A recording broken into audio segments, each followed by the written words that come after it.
Assalamualaikum warahmatullahi wabarakatuh. Halo anak-anak, bagaimana kabarnya? Salam sehat dari Ustazah ya. Hari ini kita bertemu lagi di mata pelajaran IPS. Nah, hari ini kita masuk ke materi baru ya, yaitu tentang kondisi keuangan negara Laos dan negara Malaysia. Untuk lebih jelasnya, mari kita simak materi berikut ini.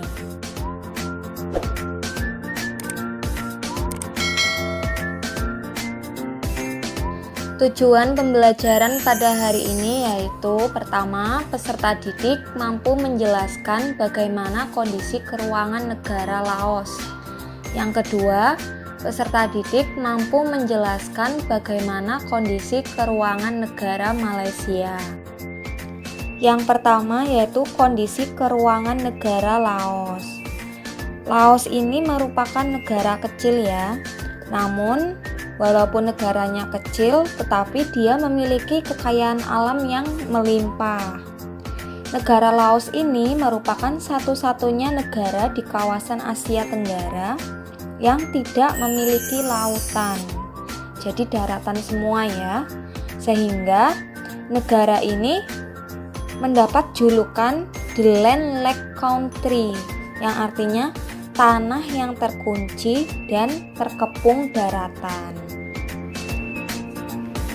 Yang pertama yaitu mengenai identitas negara. Nama resminya yaitu Republik Demokratik Rakyat Laos, ibu kotanya Vientiane, pemerintahannya Republik Komunis, kepala negaranya Presiden, kepala pemerintahannya Perdana Menteri, bahasa utamanya yaitu yang resmi Lao, terus ada Perancis, kemudian Inggris, agama utamanya Buddha, rakyatnya itu suku Lao ya atau bangsa Lao. Penduduknya pada tahun 2020 jumlahnya 7.275.560 jiwa. Mata uangnya yaitu KIP, hari kemerdekaannya pada tanggal 19 Juli 1949, dan lagu kebangsaannya Phet Khat Lao atau lagu nasional Lao. Berikutnya yaitu mengenai keadaan alam Laos. Keadaan alam Laos ini berbeda dengan negara-negara lain di Asia Tenggara ya, karena Laos ini salah satu negara yang unik ya, karena dia itu terkepung daratan, jadi daratan semua, tidak memiliki laut. Yang pertama yaitu mengenai letak dan batas negara. Berdasarkan letak astronomisnya, Laos berada pada 14 derajat lintang utara sampai 22 derajat lintang utara dan 100 derajat bujur timur sampai 103 derajat bujur timur. Laos ini tidak memiliki batas wilayah perairan. Di sebelah barat, Laos berbatasan dengan Myanmar dan Thailand. Di sebelah utara dengan Vietnam dan Tiongkok. Di sebelah timur berbatasan dengan Vietnam. Di sebelah selatan berbatasan dengan Kamboja. Selanjutnya yaitu mengenai iklim. Laos ini beriklim tropis sama ya seperti negara-negara lain di kawasan Asia Tenggara. Terdapat 3 musim ya, ada musim hujan, musim kemarau, dan musim pancaroba. Musim pancaroba ini merupakan peralihan musim dari musim kemarau ke musim hujan. Biasanya terjadi pada bulan Maret. Berikutnya yaitu mengenai bentang alam. Sebagian besar wilayah Laos itu berupa deretan pegunungan yang didominasi hutan lebat. Namun selain pegunungan juga ada dataran rendah dan dataran tinggi. Di sebelah timur kan Laos itu berbatasan dengan Vietnam ya. Nah, pembatas antara negara Vietnam dengan negara Laos itu ada pegunungan Cordillera Annam. Jadi pegunungan Cordillera Annam ini sebagai pembatas antara negara Vietnam dengan negara Laos. Kawasan Laos itu terdiri atas 4 kesatuan geografis utama. Yang pertama yaitu ada barisan pegunungan lipatan. Selain itu ada pegunungan Annam, ada plato Bolovens, dan ada daerah lembah Sungai Mekong. Jadi di Laos itu ada aliran Sungai Mekong yang dimanfaatkan oleh para penduduk untuk sarana transportasi, untuk irigasi lahan pertanian maupun untuk PLTA. Yang ketiga yaitu penduduk. Pada Januari 2020, jumlah penduduk Laos itu sebanyak 6.858.160 jiwa. Penduduk Laos ini terdiri atas suku bangsa dan budaya yang beraneka ragam. Namun, etnik terbesar yang terdapat di Laos itu adalah bangsa Lao ya. Akan tetapi selain bangsa Lao itu juga ada bangsa lain. Misalnya ada Meo, ada Yao, dan ada Thai. Agama yang dianut penduduk Laos itu mayoritas agama Buddha. Selain itu, lainnya itu ada kepercayaan, terus ada Kristen, Islam, Konghucu, dan kepercayaan-kepercayaan lainnya. Bahasa resmi yang digunakan yaitu ada bahasa Laos. Bahasa lainnya itu ada bahasa Prancis dan bahasa Inggris. Namun hanya digunakan di kalangan pemerintah dan perdagangan saja. Masyarakat Laos ini merupakan konsumen beras ketan tertinggi di dunia ya. Sehingga kondisi tersebut itu menyebabkan masyarakat Laos menyebut dirinya itu sebagai Luk Hau Niao yang berarti anak-anak dari ketan. Selanjutnya yaitu mengenai perekonomian. Kegiatan perekonomian utama penduduk Laos itu ada di sektor pertanian. Sektor inilah yang paling besar menyumbang devisa negara ya atau pendapatan negara. Selain menjadi ibu kota negara, kota Vientiane itu merupakan pusat perdagangan di Laos. Karena kota ini itu terletak di lembah atau di tepi Sungai Mekong, sehingga aksesibilitasnya itu mudah. Jadi letaknya itu strategis ya. Letaknya strategis sehingga mudah. Namun di Laos itu sarana transportasinya itu masih kurang ya. Sehingga dalam sektor ekonomi terutama dalam perdagangan internasional itu masih kurang. Komoditas ekspor Laos itu ada biji timah, kayu, kapas, kopi, kapur barus, dan kulit.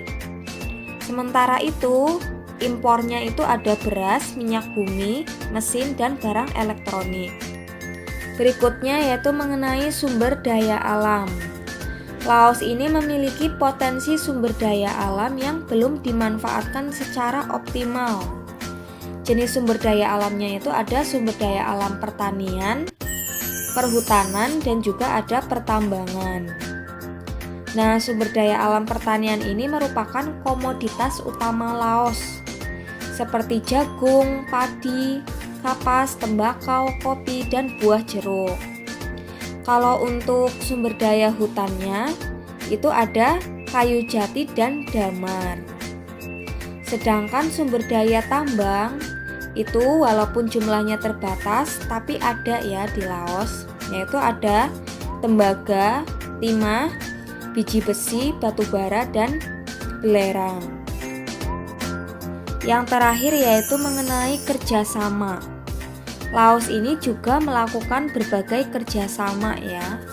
Dalam kerjasama bilateral, contohnya itu adalah antara Indonesia dengan Laos. Mereka berdua itu menjalin hubungan kerjasama yang baik dengan menempatkan duta besarnya. Jadi Indonesia mengirim duta besarnya ke Laos, Laos juga mengirim duta besarnya ke Indonesia. Sedangkan pada kerjasama regional itu Laos itu turut aktif ya dalam organisasi ASEAN. Laos ini juga pernah menjadi kepala atau menjadi tempat dalam penyelenggaraan KTT ASEAN yang ke-10 yang dilaksanakan di Vientiane, di ibu kotanya. Sedangkan untuk kerjasama multilateral, yaitu dengan mengikuti organisasi internasional seperti ASEM, FAO, IBRD, IDA, IFC, dan lain sebagainya. Selanjutnya yaitu mengenai kondisi keuangan negara Malaysia. Anak-anak, kalau kita lihat dari petanya, Malaysia ini terdiri dari dua bagian ya. Ada Malaysia Barat dan ada Malaysia Timur. Nah, antara Malaysia Barat dan Malaysia Timur ini dibatasi oleh Laut Cina Selatan. Berikut identitas negaranya. Nama resminya yaitu Federation of Malaysia. Jadi Malaysia ini merupakan negara federasi ya, atau negara yang ada negara-negara bagiannya. Ibu kotanya yaitu Kuala Lumpur. Bahasanya itu, bahasa resminya itu Melayu. Kemudian ada Cina, Tamil, dan Inggris. Agamanya itu ada Islam, Konghucu, Tao, Buddha, Hindu, dan Kristen. Pemerintahannya yaitu monarki konstitusional. Kepala negaranya yaitu Sultan yang di-Pertuan Agong. Kepala pemerintahannya Perdana Menteri. Penduduknya tahun 2020 itu sebanyak 32,4 juta jiwa. Satuan mata uangnya yaitu ringgit atau dolar Malaysia. Lagu kebangsaannya yaitu Negaraku. Hari kemerdekaannya yaitu pada tanggal 31 Agustus 1957. Yang kedua yaitu mengenai keadaan alam. Keadaan alam Malaysia ini hampir sama dengan negara-negara lain di kawasan Asia Tenggara. Dan karakteristik wilayah antara Malaysia Barat dengan Malaysia Timur pun juga relatif sama. Yang pertama yaitu letak dan batas negara. Letak astronomisnya yaitu berada pada 1 derajat lintang utara sampai 7 derajat lintang selatan dan 100 derajat bujur timur sampai 120 derajat bujur timur. Batas wilayah Malaysia ini berupa daratan dan perairan. Di sebelah utara yaitu berbatasan dengan Thailand, Laut Cina Selatan, dan Brunei Darussalam. Di sebelah timur berbatasan dengan Laut Sulu dan Laut Sulawesi. Di sebelah barat berbatasan dengan Selat Malaka. Dan di sebelah selatan berbatasan dengan Indonesia dan Singapura. Berikutnya yaitu iklim. Malaysia ini merupakan negara beriklim tropis dengan curah hujan tinggi sepanjang tahun. Malaysia ini terletak di sekitar garis khatulistiwa ya, dan berbatasan dengan laut luas, sehingga kondisi ini menyebabkan kelembaban dan suhu udaranya itu relatif tinggi.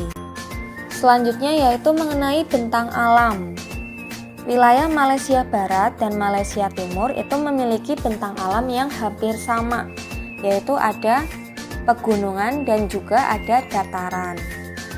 Di bagian Malaysia Barat itu ada yang namanya Pegunungan Titiwangsa. Pegunungan ini merupakan pegunungan terpanjang di Malaysia Barat. Namun di daerah Pegunungan Titiwangsa ini tanahnya tidak terlalu subur ya, sehingga sebagian besar lahan di wilayah ini itu dimanfaatkan untuk kegiatan perkebunan. Misalnya itu perkebunan kelapa sawit. Sedangkan di bagian Malaysia Timur itu juga merupakan pegunungan. Selain itu juga ada dataran pantai yang sempit dan berawa-rawa. Di bagian Malaysia Timur ini terdapat gunung api aktif yang banyak, terutama di negara bagian di wilayah Sabah. Yang ketiga yaitu mengenai penduduk. Jumlah penduduk Malaysia pada tahun 2020 yaitu sekitar 32,4 juta jiwa. Penduduk asli Malaysia adalah bangsa Semang dan Sakai yang tinggal di Malaysia Barat. Sedangkan bangsa Bajau, Brunei, Murut, dan Dayak itu mendiami wilayah Malaysia Timur. Dalam kehidupan sehari-hari, penduduk Malaysia ini menggunakan bahasa Melayu. Namun juga ada bahasa Inggris ya. Tapi seperti biasanya bahasa Inggris ini hanya digunakan untuk kepentingan perdagangan dan pemerintahan saja. Mayoritas agama yang dianut Malaysia itu adalah Islam. Jadi Islam ini selain sebagai agama mayoritas juga dijadikan sebagai agama resmi. Bahkan di Malaysia ini juga diberlakukan hukum-hukum yang sesuai dengan ajaran Islam. Contohnya itu ada hukuman rajam, hukuman cambuk, dan hukum gantung. Itu diberlakukan bagi orang yang melakukan pelanggaran hukum yang berat. Selain itu, Malaysia ini juga merupakan negara yang kaya akan budaya. Kebudayaan tersebut merupakan perpaduan dari budaya Melayu, Tionghoa, India, dan juga dari Indonesia. Berikutnya yaitu mengenai perekonomian. Perekonomian Malaysia ini bergantung pada sektor pertanian. Bahkan mayoritas penduduknya itu adalah petani ya, bekerja dalam bidang pertanian. Sebagiannya lagi itu bekerja di sektor pertambangan dan perindustrian. Kegiatan industri yang berkembang di Malaysia yaitu industri pengolahan bahan mentah. Untuk kondisi perekonomian Malaysia ini relatif stabil ya, karena di Malaysia ini tingkat inflasinya itu rendah. Selain itu, angka pengangguran juga tergolong rendah. Sebagian besar angkatan kerja itu mampu terserap dalam berbagai lapangan pekerjaan. Bahkan Malaysia ini juga membuka lowongan pekerjaan bagi penduduk luar negeri karena kebutuhan tenaga kerja di Malaysia itu belum dapat terpenuhi. Berikutnya yaitu tentang potensi sumber daya alam. Malaysia ini merupakan negara yang memiliki sumber daya alam yang melimpah. Bahkan potensi sumber daya pertanian dan kehutanannya ini sangat tinggi karena saking luasnya lahan pertanian dan juga didukung oleh iklim yang sesuai. Hasil pertaniannya itu antara lain padi, kelapa, dan sayuran, sedangkan hasil perkebunannya itu ada karet dan kelapa sawit. Malaysia juga memiliki sumber daya alam pertambangan seperti timah, bauksit, batu bara, besi, tembaga, emas, perak, dan timah. Malaysia ini merupakan negara penghasil timah terbesar di dunia. Yang terakhir yaitu mengenai kerjasama. Malaysia juga sama ya seperti negara lainnya. Dalam kerjasama bilateral, Malaysia ini menjalin kerjasama dengan negara lain dalam hubungan diplomatik, sosial ketenaga kerjaan, dan kerjasama ekonomi. Kalau kerjasama ekonomi ini dilakukan dalam bentuk kegiatan ekspor dan impor. Sedangkan di tingkat regional, Malaysia termasuk salah satu pemrakarsa berdirinya organisasi ASEAN. Kalau di tingkat multilateral, Malaysia ini aktif dalam organisasi internasional seperti ADB, ASEM, SK, FAO, IBRD, dan lain sebagainya. Baik anak-anak, itu saja materi pada hari ini ya. Silakan kalian pelajari lagi mengenai kondisi keuangan negara Laos dan negara Malaysia. Tetap semangat ya, walaupun di rumah aja, dan terus rajin belajar. Semoga apa yang Ustazah sampaikan bermanfaat bagi kalian. Sekian, wassalamualaikum warahmatullahi wabarakatuh.